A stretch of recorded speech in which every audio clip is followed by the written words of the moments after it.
Hello and welcome to Poetry in Style. Today I'm going to talk about mourning and how can poetry help in those instances. It's a sad subject and it's not the nicest thing to talk about, but I believe that poetry can often help in the sad moment in the most difficult situations.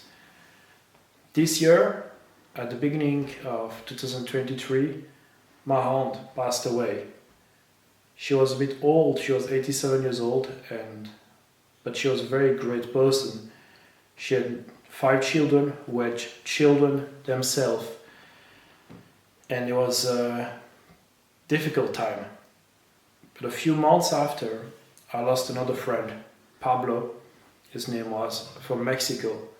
And to me that was even worse because, he was there at a very important time of my life.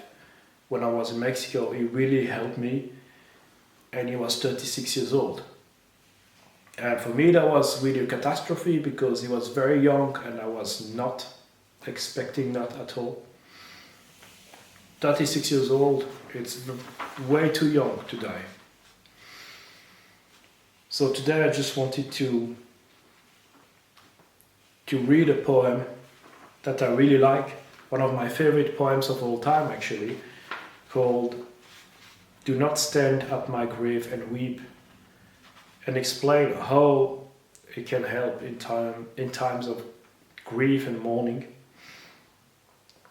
So, do not stand at my grave and weep. Do not stand at my grave and weep. I am not there. I do not sleep. I am 1,000 winds that blow. I am the diamond glints on snow. I am the sunlight on ripened grain. I am the gentle autumn rain.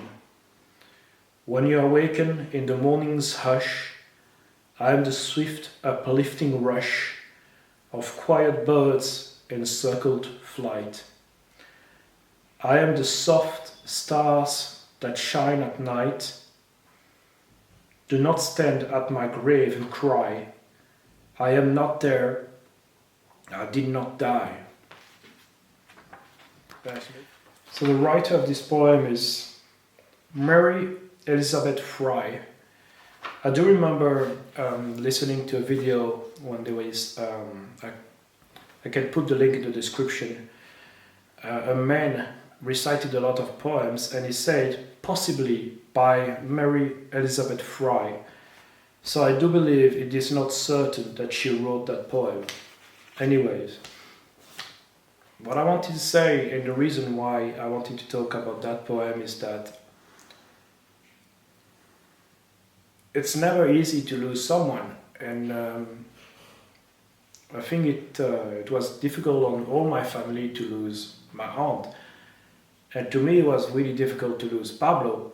It brought me back to Mexico, it brought me back to all those times, and I didn't know Pablo so well. He was just there at that time. We didn't speak very often, but he played a very important role in my life. Like my aunt played a very important role in the lives of many people in our family. And I think this poem represents that very well, because he says, do not stand at my grave and weep. And then he says, I'm 1,000 winds that blow, I'm the diamond glints on snow, and all those examples. I do believe that the best way to honor somebody who passed away, grief is normal, but the best way to remember those people is to remember what they brought us, to remember what they did for us, and how the world in some degree and our world was shaped by them, We are sad because they meant something for us. So the best way to make their lives and their memory beautiful is to keep on living and to remember the beautiful things about them and to remember what they brought to us. And this poem shows that somebody who passes away didn't really die because it's everywhere. They are everywhere in your memories. You can remember them, the small objects, the small things they brought to you. And that's just a way to make them keep on living. I stumbled upon my words sometimes. It was difficult to know to talk about that, but for me that was an important subject, and a poem, an example of a poem that a lot of people should listen to and appreciate. And thank you very much.